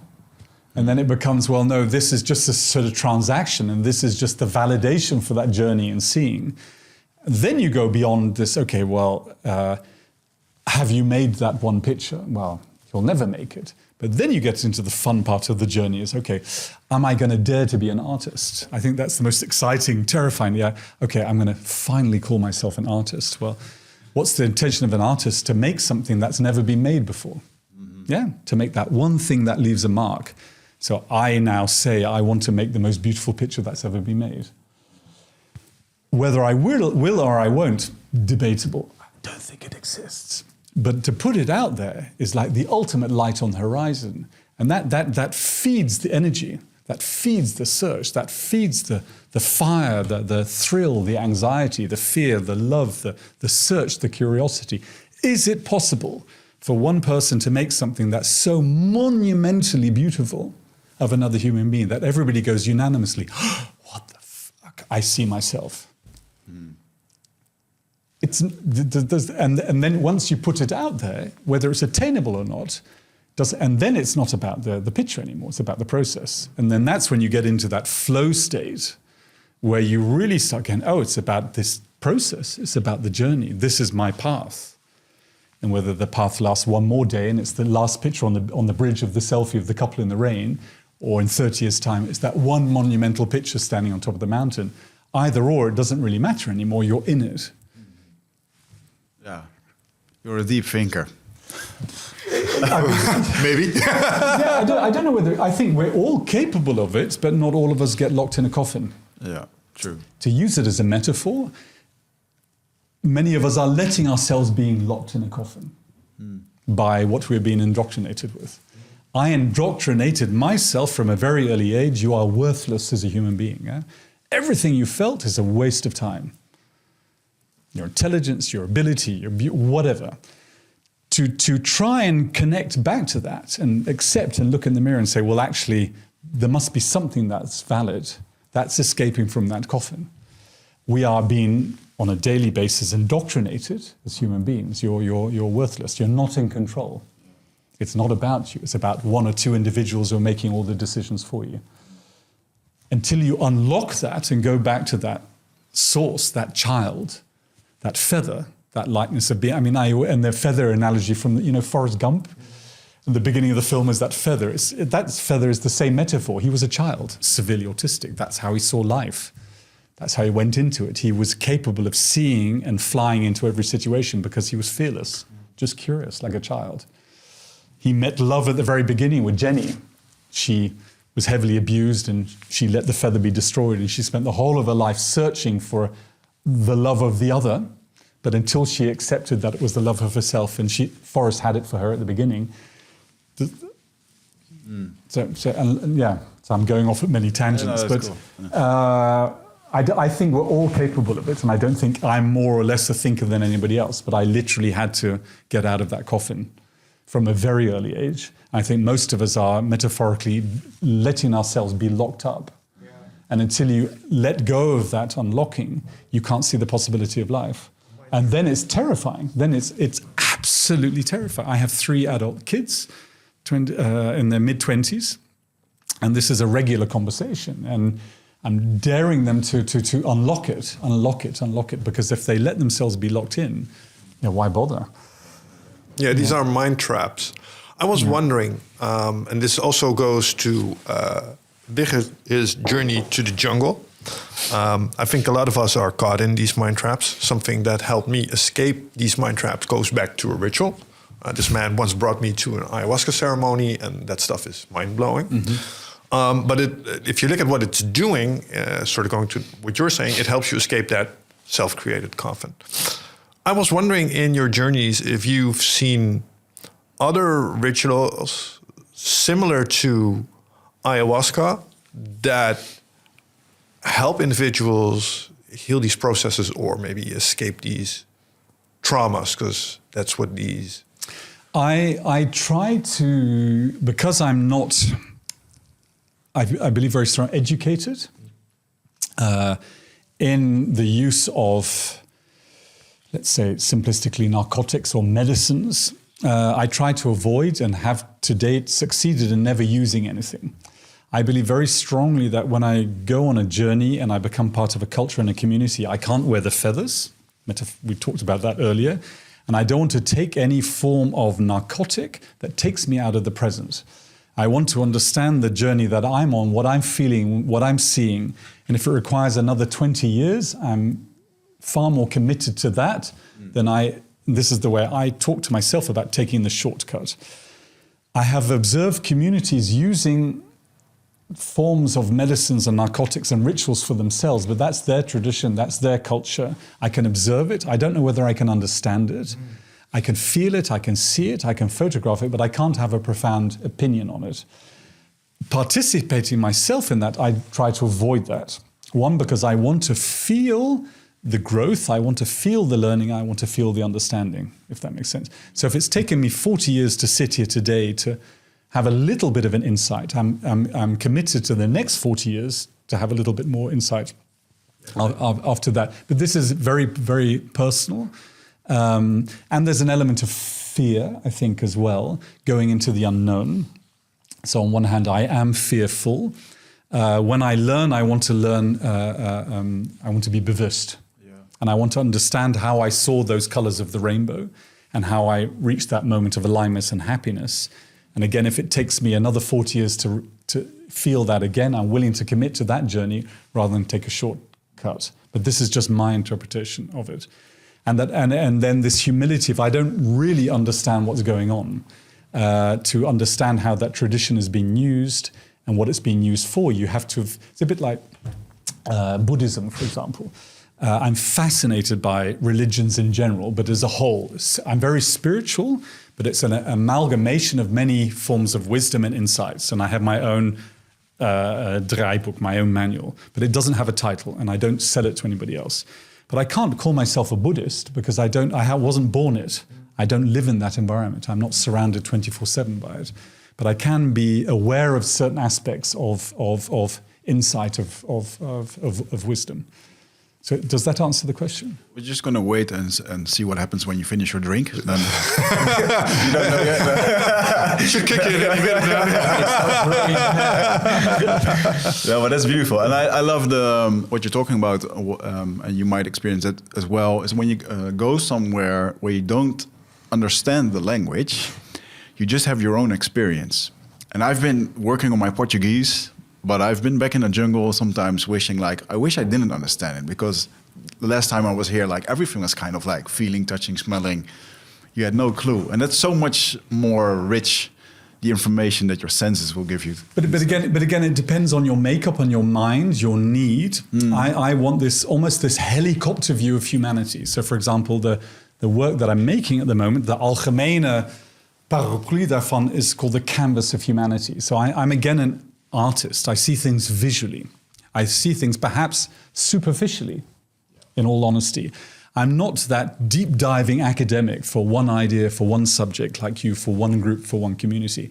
I'm perhaps looking at humanity as a whole. It's a bit of a grand vision. And I'm scratching the surface of how we all see each other and how we all feel that wealth, as opposed to deep diving into one. And then being an artist, looking at that from a helicopter view as a whole, trying to bring the world back together as a whole, as opposed to diving into individuals. It is a bit of an escape act of not committing to one language, even Dutch. Ik doe mijn best, maar je snapt wat ik bedoel. That's pretty good. And that but then you can use that, then you're comfortable in going anywhere. So for example, I'm spending a lot of time in the Middle East at the moment. I do not speak Arabic. I do not speak Persian. I do not speak Turkish. And I'm going into complicated cultures with complicated histories and with complicated issues with themselves, with one another, and with people who look like me. But going in, it's not fearless, but going in humbly, naked, metaphorically, and going, I want to see you and understand you. It's thrilling. But you have to really take away all the forms of security. If I go as an authority, speaking Arabic, even if I did speak it, I would not truly understand the essence of the history and the cultural consequence of what's going on. So I go in as Jimmy, but maybe the 7-year-old Jimmy. Were you ever in real danger? It's a good question. I think the most dangerous situations I've been have been in this environment here, when I've been pretending to be somebody that I wasn't. Do explain. When I am traveling in an area with a community, I'm not pretending to be anything else other than lost. Totally and utterly fucking out of my comfort zone. Then I'm at my safest. When I come into this environment, I'm Jimmy. Smooth operator. I've never been a smooth operator, but hey, you're Jimmy, and I may understand this, and then I get out of my comfort zone, and then I make big mistakes. And then I step into environments that I don't understand, or I pretend I understand things that I don't understand, and then I'm not at my most lost. I try to communicate in certain situations, I'm totally fucking lost, but you can't be, because you're Jimmy, and you look like this, and you act like this, and we've seen you like this, and we've seen you say this. I often get into situations of danger when I'm traveling, but I'm aware of the situation I'm going into, and I'm subconsciously aware of how to get out of it. So you're walking into a situation, and by deflating the tension, if that makes sense. And it's a choice. So when you walk into a situation, you know that behind those two doors there could be danger. But ik heb de bewust keus gemaakt om daar binnen te lopen, to walk into them and to deal with it. In this environment here, I'm very bad at reading the danger. So I've made enormous mistakes in our world here because I can't read what you do or you don't want from me. Does that make sense? Yeah, I'm trying to imagine what would be waiting behind the two doors, like maybe a warlord or a chief. Yeah, there's a warlord, there's a chief, there's guns, there's everything that you can imagine. And there's one story, an unbelievable situation. I was in southern Sudan, and we're driving to a group called the Dinka, and there's lots of roadblocks. And most of the roadblocks are fun and everybody's laughing, a little bit of money, and then eventually you get to a roadblock, and this is a bad roadblock. And the guide is sort of, we shouldn't be here. Everything goes, in English, to say, pear-shaped. The car gets emptied, everybody's banging with guns, and you think, okay, you're this close to... And then you're in that moment of anarchy, but you're also in a moment of silence and humility. I chose to be here. It's not a surprise. You've only got to go on the internet, kids with guns. So you can't be angry, you can't shout, you can't scream, you can't be sad, you can just be present. And you can go, I'm here, and I want to get out of this situation because I want to go to the other side. So first you have to understand what's going on. Are they angry with me? Or are they angry with life? The bridge of this story was that I saw that the kids were not from that area. They were from another village, from another country. They'd been kidnapped, abused sexually, given guns and drugs, and told to fight. So suddenly you have this moment of empathy. Oh, if you'd given me a gun when I was a child, I would have pulled the trigger. If you stuffed me full of drugs and carried on doing to me. So you suddenly have an empathy, then you see, then you read the scars on their head. I recognize the village they were from. In all the cacophony of the moment, I had a copy of one of my books with me. I opened the pages and I pointed, I've been to your village. So suddenly there's this, what the fuck? And they recognize people in the pictures, or they recognize the signs and the markings, put down the gun, and they start looking at the pictures and they go, I see you. And then the tension takes hours, slowly dissipates until eventually all the guns are put down, everybody's on the floor, everybody's looking through the pictures. The sun goes down, the heat goes down, the drugs dissipate. And then the question, why are you here? I said, well, we're here for that. And then the irony was they said, it's very dangerous here. No shit. No kidding. And I said, well, can we come and travel with you to look after you? Oh, wow. Because are you trying to do this with them? I said, yeah, I'm trying to see them. Well, we'll come and help you, come and see them and protect you from the other danger. Yeah. So again, you're flying by the seat of your pants. You never really know what's going to happen around the corner. But it's 57 years of trusting, of going into those spaces. There will come a day when it goes bang. I'll either drop out of the sky in an airplane, be run over by a camel, or by a 13-year-old child on skis coming down the mountain behind me whilst I'm trying to teach my girlfriend to ski. So one of those moments will happen, or I'll... but in the meantime, there is always danger. Mm-hmm. Yeah. There is always danger, but being open and being alert and having antenna. And I think the best way, I've never answered it like this before, is when I'm traveling, I'm not pretending to be anybody. So then the danger dissipates as quickly as possible. In this world, I'm still pretending to validate. I'm Jimmy, I'm a man, I'm this, I'm that. And that's when I make mistakes. I find it so fascinating that what you're saying is the way it's obvious, but the effect that your mental state has on what occurs around you. So even if you're feeling like the shit and you're trying to make yourself small, it will somehow leak out and influence these situations that you mentioned badly. Yeah. And I think the trick is that you genuinely have to feel like you're turning it down, and it's like, okay, I'm at your maybe mercy right now. I mean, this is sort of a bridge to a whole other conversation. I think and this is with all respect to people I've met in my life, I fell in love for the first time properly and healthily only 4 years ago. Oh, wow. At the age of 52. All right. So there's hope still. Okay, there's hope. We'll go deep. So much in love that what I'm experiencing with this person is what I should have experienced as a teenager. true alignment with another human being where, give me your hand, where you stroke each other and go, you're safe with me. I've never experienced this before, or never let the experience happen, because I was not worthy. I am guilty. I am damaged. I am, however you want to describe it. 4 years ago, I began to feel I may be worthy. Wow, 4 years ago. 52, 53. I may be worthy. I may be lovable in all this mess. And I may also have love to give. So you walk into a space.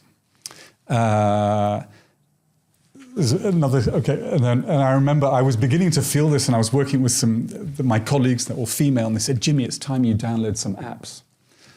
Oh, and you have to get out there. You've got to get out. You can't have just a whole beautiful group of ladies working with you and for you and having a platonic relationship with. It's time you have a real relationship with a woman outside your office. And I was going, yeah, but how do I do that? Well, we do it with apps. I said, yeah, okay. So they downloaded a whole load of apps on my telephone, and I went home. This is at the beginning of the pandemic, and started looking and burst out into tears, thinking, spent my whole life meeting people. I'm not going to meet the love of my life. So I deleted everything. 2 weeks later, for a long story short, I was in Kenya, in the pandemic, walking down a beach, and I saw somebody reading a book. Your book? No, not my book. That would have been, not everything is a rom-com. I will marry you on the spot. and this was in Kenya, walking down the beach, reading a book. And I thought, well, I'm not going to bother her, walk down the beach, walk back up. A black lady, but in a part of the world where if a black lady would be wearing a shawl, so she wasn't from that region. I shouted, I know the book. She goes, in English, how can you know the book? And I said, well, it's about the Biafran War. Why do you know about the Biafran War? I lived in Nigeria as a child. Oh, can I walk back to the village with you? So we start talking. She's French, but with Senegalese background, on a journey on her own, traveling down the east coast of Kenya to write a book in the middle of the pandemic. So I think, okay, first of all, this is a very cool lady, but we have no similarities. Not in age, not in color, not in race, not in language, not in background, but we talked for 4 days. But in those 4 days, I thought, well, nothing will come of this meeting, so I'll just let it hang. I'll be the most open self I've ever been to anybody. And I will lean into all my failures, and I'll lean into everything that I am that's not seen in society as a success. So you kindly said at the beginning, mentioning success. So I sort of lent into the wind. I just vomited out everything that had gone wrong. And this is me. And that was the beginning of the relationship. So the complete inverse. We talked for 4 days, nothing happened. Then I came back to the Netherlands. She carried on traveling down the east coast of Africa. And she said, can I take your number? I said, fine. Not thinking. So she shared for the next 2 months her journey. And I fell in love with her journey. How she saw the world, how she communicated with the world, how she discovered the world on her own as a single female traveling in the pandemic down the east coast of Africa. Cut to the chase, 3 months later, I had a big exhibition in Paris, an immersive exhibition with all these projections on walls. And at the opening night, she turned up without telling me, and she held my hand. And she said, look, what you've been celebrating for the last 40 years of your life, trying to see love in the others, but it's projected in a 2-dimensional way. I'm now going to offer you love here, standing in a 3-dimensional apparition next to you. And that was the beginning of that is beautiful. Beginning of the journey. And that was 4 years ago, because you are worth loving. You are not black, not French, not Senegalese background, not educated. But it's not about the packaging, it's about the soul. And she also said, the chances of me falling in love with a male are 0.001% because I prefer females. But I've fallen in love with the individual and vice versa. And the experience that we have in that meeting is so basic, it's so childish, we feel like teenagers. It's not profound, there's no great sort of chains or leather or kinks or whip, it's just two people holding hands in a safe space. Which is the best. Which is the best thing, which is perhaps what I should have had as a child or as a teenager, and I've avoided for 40 years because I didn't think I was capable of it. So the silver lining is the suffering, the metaphoric coffin, it's like stretching a piece of elastic. If you just stretch a piece of elastic and let it go within 2 seconds, it doesn't get very far. If you hold it for 40 years, it gets bendy. And one day you let it go, you know exactly where you're aiming it, what you've held on to for 40 years and why, and what you need in the... And then, but you can't be in that space without standing in front of the mirror going, the first person to be in love with is yourself, without lighting candles and putting them on your head and dancing around in white dresses. But if this isn't an altar in all its pain and celebration, lightness and love, then how the fuck am I going to be able to dance with you? Yes. Yeah. And you strike me as the guy that might wave this away, as you talked about success earlier, but that must have been one nice night, man. Being at one of your expositions, and there is this person that shows up to come hold your hand, to share in that beautiful moment. That must have felt pretty good. Well, there are many other layers to the story, but yeah, I burst out into tears going, wow. And then the beauty that's been projected on the walls, this meeting of the other, and then there's as she said, I'm a three-dimensional version of everything you've been seeing and everybody you've been meeting, but I'm now the version in the flesh of what you've been looking for. And and then it goes further and further and further. Mm-hmm. Yeah. Yeah. Beautiful. You're describing the psychedelic experience right there. And more. I mean, we could go off at even more tangents. Yeah. Beautiful. So, what is is there a next project in your head? What the artist wants? The next project, leaning into what we've been talking about, is today, making sure today is safe and happy and healthy. The bigger project is, the working title is called the Threads of Light. So if you're referencing carpets, threads, light is future positivity, rediscovering for myself the greater Middle East, or parts of the Silk Road, Afghanistan, Pakistan, Uzbekistan, Turkmenistan, Iran, Iraq, and a few other countries, Saudi, Oman, Yemen, and finding the culture, or documenting, or artistically seeing or connecting with the beauty and the heritage in these countries. So this is what I'm doing at the moment. Probably even more complicated than anything I've done to date because of the judgment from both parts. Definitely. The biggest fear is it's a journey I'm going on, but is anybody else interested in the journey? So this is also a fear for Nathan on the naming. Am I going to invest... I've been in 2-3 years and a few more years to come on a journey that, kan ons niet schelen. But it's an urge, or it's a need, or it's a curiosity, so I have to follow it. There's an American YouTuber that I follow who's doing the exact route by himself. And I look at his movies because I'm surprised every time I see it. The Silk Road, you mean? The hospitality... The judgment of, the war zones like Iraq, Yemen, and he goes there, man, and he gets invited, and he's like, oh, they're going to scam me, and then in the end, they're not scamming him. They're just like you're American, come here, and he's like, oh, what is happening? And that's not what you see when you look at it. They're some of the wealthiest meetings I've ever had. The complete antithesis of the way we're perceived, or we've been indoctrinated to see these parts of the world. Unbelievable beauty and humility. And you've made an effort to come and see us. Yeah. I haven't just made an effort to come and see you. I've made an effort to come and worship you. You have, in I was in the summer last autumn with a group in southern Saudi on the border of Yemen called the Asir. And they call themselves the Flower Men. And it's basically a cultural group who until about 25 years ago was not part of Yemen or Saudi. It's its own kingdom. Living in high mountains, completely cut away from the rest of the world, running around in these wonderful outfits with these big headdresses of blue flowers and bouquets. And the fact that you make an effort to go there and to see them and document them, they wouldn't let me go. I mean, the biggest issue is I'm an amateur vegan, my kids call me, every now and again a piece of cheesecake. But and then it's just one big ritual there, one big sort of sacrificial goat and cow and sheep faced, and then you're trying to sort of, I don't want to eat meat. But other than that was the only negative. The rest of it is just this one big, massive embrace. The complete opposite of the way we've been taught.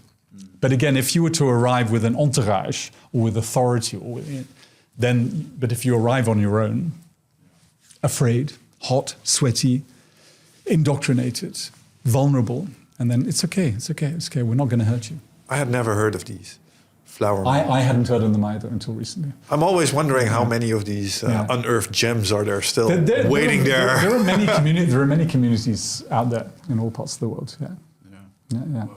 Even you just told me, like even the communities here in the Netherlands, like there are communities half an hour away from here that if they talk in their own language, we cannot understand them. This is true. But I think that is wherever you go in the world, that exists. Mm-hmm. That wealth of sort of diversity, but we have to embrace it and not be afraid of it. I think I'm a little bit anxious. We all have angst over how the world's politics are going at the moment, and so with the onset of potential fascism and pushing away the different. For me, that's the complete opposite. It's about embracing the different, and that's the wealth. And the understanding of one another and seeing one another. And that's interesting to make it, to talk about this, because you said the word woke before, like you've been a victim of this wokeness. I'm not a victim anymore. Excuse me, but aware of it. Yeah. And rightly so. Rightly so. Yeah. But you're all about this inclusion and human connection. So how do you look in a healthy way? What is the unhealthy part of this, and what is the healthy part in this woke movement? Because you can look at it from different ways. I think the healthy part has been the catalyst of opening up the conversation. Mm-hmm. Very healthy, very good. But there has to find a balance of reality. To carry on the wokeness and push it to the nth degree, this becomes unhealthy. So the change, all change is good. I completely believe it. The adaptation, the acceptance, the openness, but it's putting it into context.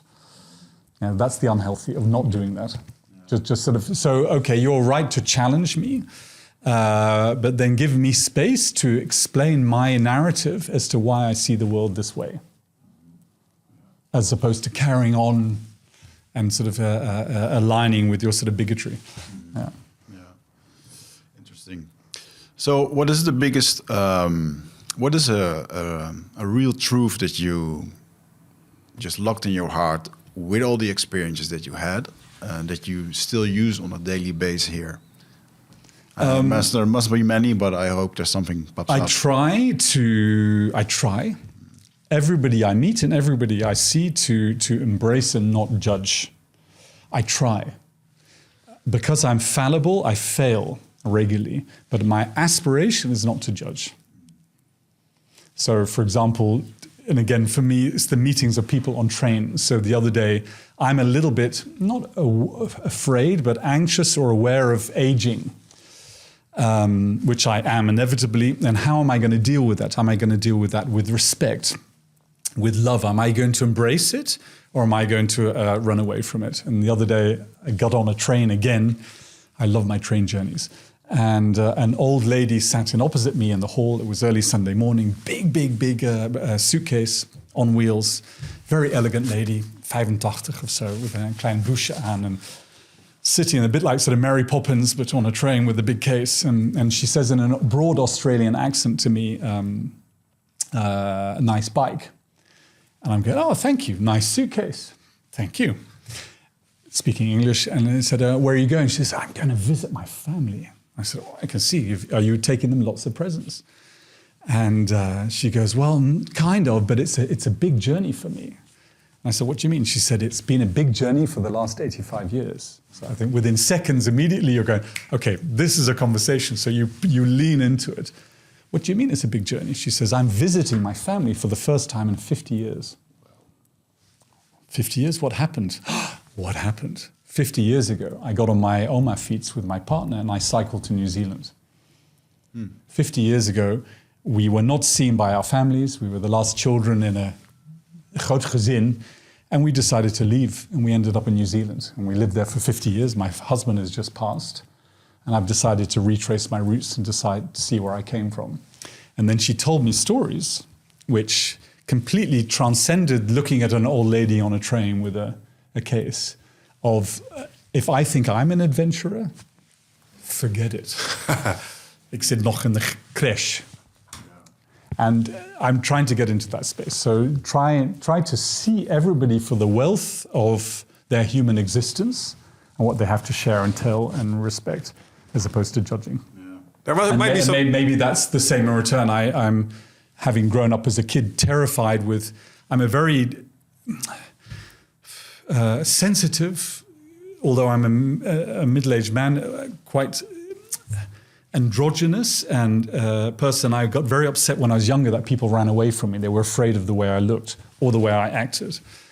I'm very self-conscious that I want people to feel safe with me and vice versa. Yeah.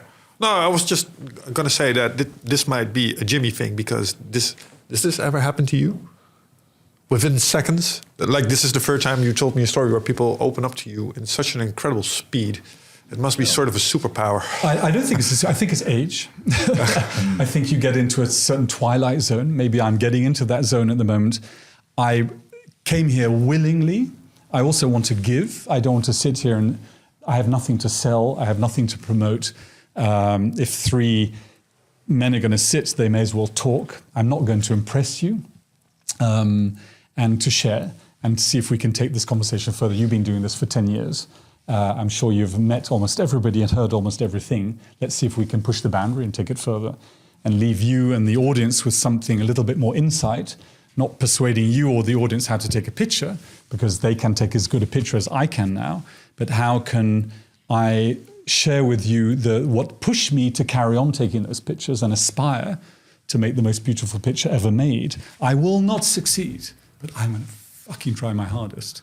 And that trying and that inzet and that commitment is thrilling. It makes you want to get up every morning and stroke that feather for however long it lasts. And I think if you can get it, if one can find that space, then it's an extraordinary wealth of existence. Yeah. I used to be very anxious about not being materially wealthy. And then you get into that space, well, you start quantifying what is wealth. I will always have enough to have a roof over my head living here in the Netherlands, always have enough to eat far too much, as long as I have a bicycle. And for the rest, it's the wealth of existence. It's not about what I own. It's about how richly you live.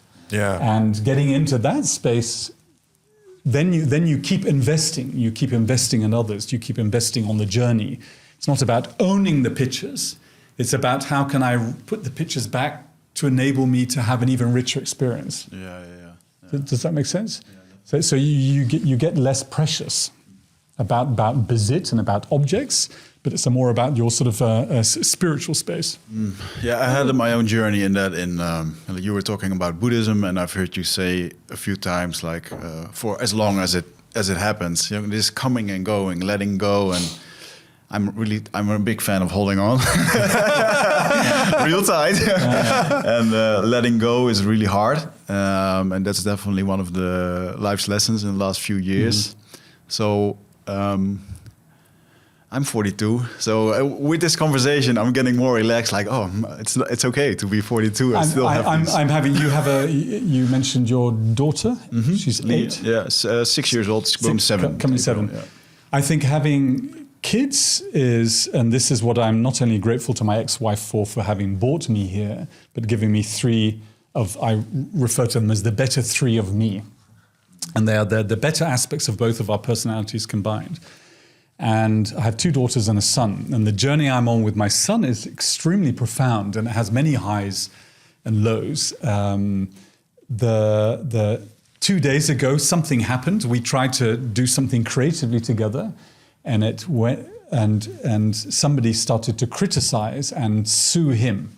It's a long story. I didn't share it with him. And then he challenged me. He said, I've become a man. I can handle this on my own. You don't need to protect me anymore.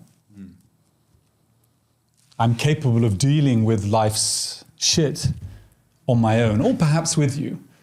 Because of the way you've been dealing with your shit, you've taught me over the years that I'm also capable of doing it with myself. So this is not a positive thing. But he says, I'm capable of embracing it. And as an adult, you don't have to protect me anymore. But in the way I don't have to protect you. And he was protecting me for a while as well. So this sort of unending evolution of the humility of having a son who's growing and now becoming an adult, who he was the reason why when he was 7 years old, so I'm going back in time, I was still married. My ex-wife confronted me. She said, "Why don't you embrace your son? Why can you embrace your daughters, but why do you passive-aggressively hurt your son?" I don't passive-aggressively hurt my son, but he's a man. He's got to grow up. He's got to enter the world. And then she wisely said, "Something profound happened to you when you were 7. Something hurt you because you're now hurting him." And I said, "Hurt me? No, I'm perfect. Nothing happened to me." And she pushed and she pushed and she pushed.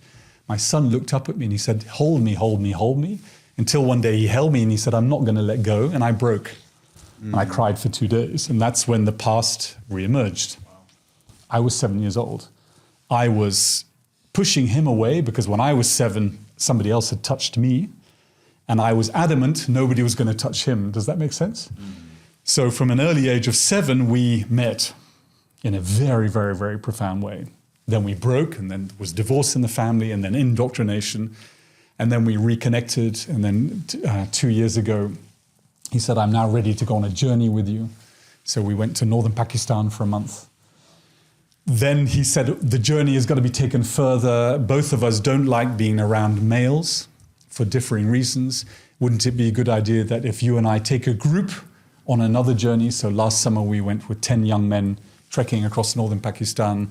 So we're on this journey together. So this, I think this sort of unending humility, unending openness to the learning is extremely important as well. And not putting yourself on a pedestal, although I'm trying to see others in their light. So to answer your question, why did we go so quickly into a conversation? Because I'm not here to sit on a pedestal. I'm here to share and learn and be questioned and grow within the conversation and share it, which I think is important. And not be held in esteem or in success because there isn't any, but to be held in the context of a story and a narrative. I'm not sure if I agree with you on whether or not you've been successful or not. You've certainly had a rich life. What I was wondering is, as we've concluded today, we've been doing this for a while. We've spoken to a lot of people who you might say have reached further than average, and I would consider you one of those. If you look at the common denominator between these people is that they usually have something in the early parts of their life that really, really hurt. Be it something you described, be it something like bullying. And something I've asked guests before, and I'm wondering how you see this is, do you think that what happened to you was a prerequisite for what you did later on in life? And if you had to choose to go through it again in order to achieve what you have achieved right now, what would you choose? A very good question, a painful question to listen to. I need a few seconds to regroup and come up with an answer. I would never want to impose what I went through on anybody else. That's one aspect. Understood. It's too much of a struggle. But the struggle that I was given, I see as a gift. I wouldn't have had any other way. None of what I've seen or am aspiring to learn would have ever happened without that struggle. Impossible. Because it's so difficult. It's so difficult. The amount of times you want to give up as an artist is, and unless there's that light, which I described, that one picture you want to make, to be honest, it's impossible. But if I don't aspire to that light, I still have a little voice that perhaps will take me into the dark. And without that fear, it's much healthier than it was. So I think in the past it didn't exist. So before my son was 7, doesn't exist. Yeah. Doesn't exist. That was the opening. It will always exist. I tentatively hold it. But that's again about balance. But I do need to hold it, to feel it, to see it, to enable me to. So I don't think. So that's why I never claim to be an anthropologist or an academic or It's about a resurrection, using a religious salvation. It's about a human meeting. I often say all the pictures that hang in my studio are selfies. Not one is a picture of me, it's a picture of the other. But the beauty that you see in the picture, male and female. When I was younger, I wish I'd had more daring to be female. I felt severely androgynous. There's an artist I love, Grayson Perry. If none of you have ever heard of it, Google him, Grayson Perry. He's a transvestite English pottery maker and tapestry maker. I think he's one of the most extraordinary artists on the planet. He embraces his authenticity, and as a result, his art is stratospheric. I never had that courage. I wish I had had that courage when I was younger to embrace my authenticity. I'm still not there. I was just wondering, why would it be too late to start doing it now? This is what my partner is challenging me with what I'm doing. This is the growth, this is the journey, this is perhaps the next journey to go on, to embrace that authenticity and to dare put myself out there as more of an androgynous human being than perhaps that I come across. Yeah. But that's perhaps the biggest. So maybe perhaps when I'm on a journey, as I was describing earlier, I'm much safer because I'm much more my authentic self than I am in this environment. My son or my kids often say that when we come with you traveling, you're a very different person than you are in this environment. Because here I'm still fitting in and providing form out of fear or insecurities. Or maybe also fitting yourself into certain masculine patterns that maybe not are completely natural. No, but also, for example, with the relationship I have it's a conversation we have regularly. I still have issues. I'm a male, okay? I am heterosexual, but I'm very androgynous in that heterosexuality. But there are biological needs and urges. Because of the experiences of the past, the guilt, I don't quite know how to bring that out. I don't know what I'm allowed to have or ask for or need or lean into. It's very, very complicated. A lot of taboo, probably, psychologically as well. Very complicated. Yes. Very complicated. And if you're brought up with everything's about guilt, everything is about guilt. And that is the next journey. How can you lean into that space healthily and embrace it and find a partner, which I have done, who says, give me your hand. It's okay. But we can discover together. In a safe space. So that's the next journey. It's probably the biggest adventure. It's the one I'm most afraid of to sustain a healthy relationship. But you were talking about something before, reconnecting to your roots. Do you still, in this journey, have to reconnect to some of those roots, you think, for yourself? I've been trying to. My father passed. My mother's still alive, although she's ill. And I'm trying to share these stories of the past with her to explain my evolution. I don't think I will succeed, which is fine because I don't want to hurt her. I think the keeping my relationship in balance with my kids, my adult kids, is very important. That I take them with me, I see them on their journey, and they better understand mine, and we meet each other as respectful, loving human beings. It's always a work in progress. I think it's, again, that journey of love and a companion and the balance with your own kids is probably the most complicated. It's 10 times easier to run off to South Sudan or Yemen or Saudi or for me, just give me a box of cameras and I'll disappear into that world. Here, we're all trying to fit into form. It's the escape button. Huh? Yeah, but coming back to your question, I would never impose this journey on anybody, but the journey I've been given is extraordinary. It is not a success, but it's unique. And none of it would have happened without that experience, because the experience was so extreme. And I think the older you get, the more aware or the more bewusst or the more you connect with how much it influenced. We spoke about life after death already a little. Mm-hmm. Do you think something of this uniqueness of this journey will be taken into the next phase? No. I'm personally convinced this is it. All right. The only journey that's relevant is the legacy I leave behind. Gotcha. Yeah. For me, how I have no evidence or no experience of afterlife. I haven't seen it anywhere. I haven't read about it, whether I'm maybe not intellectually capable of understanding it. But I do believe it's very important to leave something of light behind. And to, despite the circumstances, that I embrace life. I think what it is to be a human being is out of this world. And this world is extraordinary. This planet, not according to some billionaires, other planets.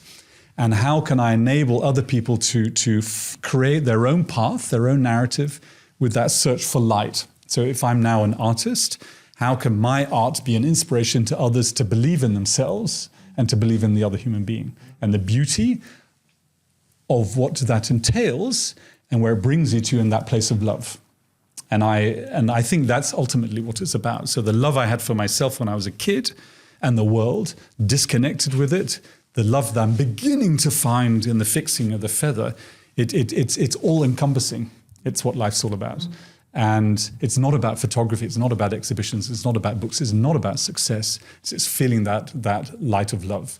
And when you feel that, you get into that space of moments of unbelievable happiness and the beauty of the world and what a privilege it is to be a human being.